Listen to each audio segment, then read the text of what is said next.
The Adventures of Tom Sawyer by Mark Twain. Longman Simplified English Series.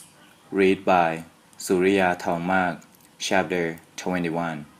Digging for Treasure. There comes a time in the life of every normal boy when he is filled with a desire to go somewhere and dig for hidden treasure. The desire suddenly came upon Tom one day. He failed to find Joe Harper, and Ben Rogers has gone fishing.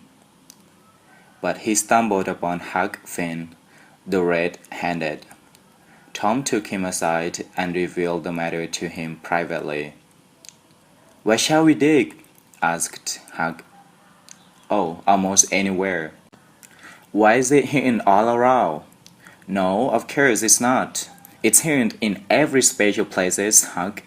It's sometimes on islands, sometimes in rotten chests under the end of a lamp of an old dead tree, just where the shadow falls at midnight, but mostly under the floor in haunted houses."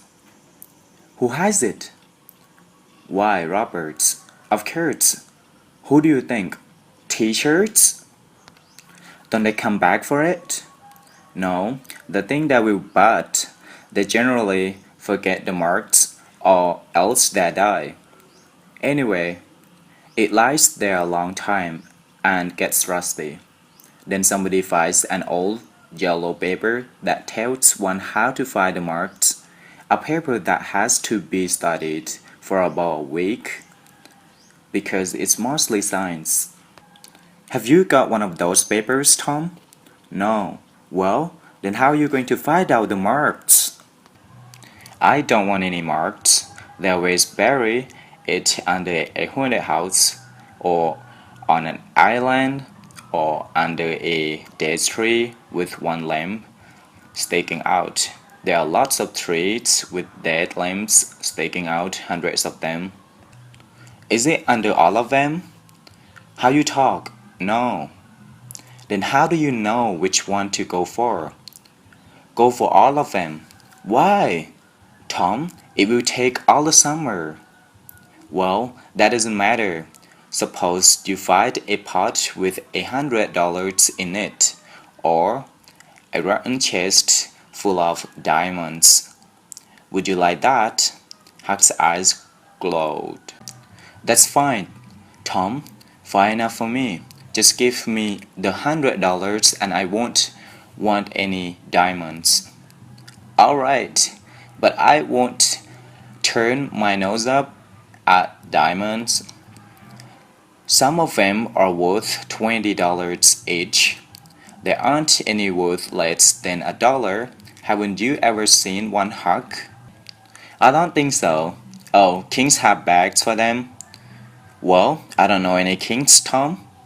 "I know you don't, but if you went to Europe you'd see heaps of them." "Are there in heaps?" "In heaps? No." "Well, what did you say there were?" "I only meant that you'd see a lot of them, not in heaps, of course." "Why should they want to be in heaps?" "Alright, but where are you going to dig first? Suppose we try that old dead limb tree on the hill, the other side of Stillhouse Stream." "Alright." So they got a rusty, picked one as bed, and set out on their 3-mile walk. They arrived hot and breathless, and threw themselves down in the shade to rest. Then they worked and sweated for half an hour. There was no result. They labored another half an hour. There was still no result. "Do they always bury it as deep as this?" asked Huck. "Sometimes, not always, not generally. I think we haven't got the right place." So they chose a new spot and began again. The labor dragged a little, but still they made progress. Finally Huck leaned down his blade, wiped the sweat from his forehead with his sleeves, and said, "We must be in the wrong place again. What do you think?" "It's very funny, Huck. I don't understand it." "Oh, I know what the matter is. What fools we are. We must find out where the shadow of the lamp falls at midnight, and that's where you dig. We've done all this work for nothing. Now we've got to come back at night. It's a really long way. Well, I'll come round and mirror tonight. The boys were there that night about the appointed time. They sat in the shadow, waiting. It was a lonely place, and the boys talked little. Presently, they judged that midnight had come. They marked where the shadow fell and began to dig hopefully. The hole deepened and deepened, but every time their hearts jumped when they heard the pick strike upon something. They only suffered a new disappointment. It was only a stone or a rod.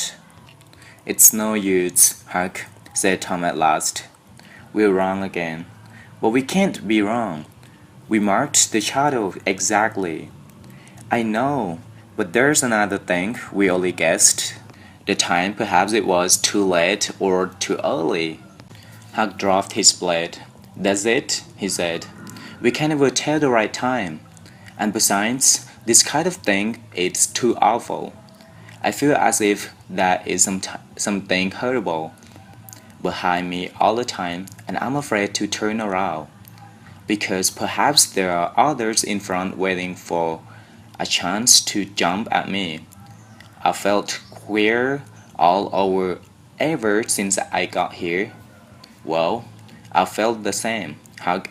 They nearly always put in a dead man when they bury a treasure under a tree to watch it.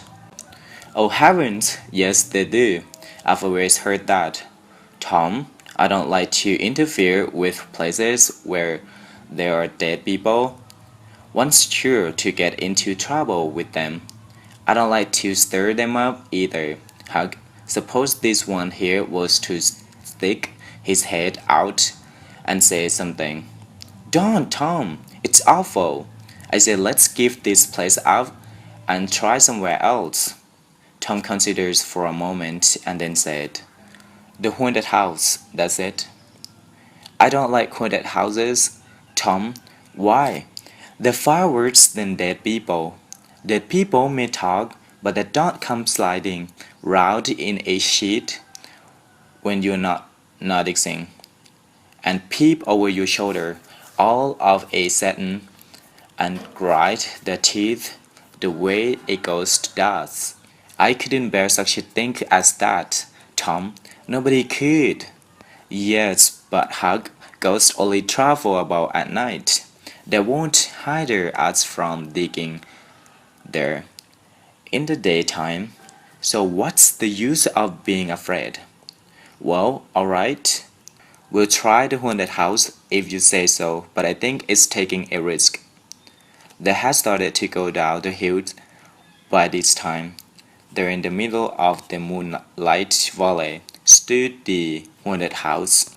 Utterly lonely, its fences gone long ago, with hiding the drop step, the chimney in ruins, the window flames without glass, a corner of the roof fallen in.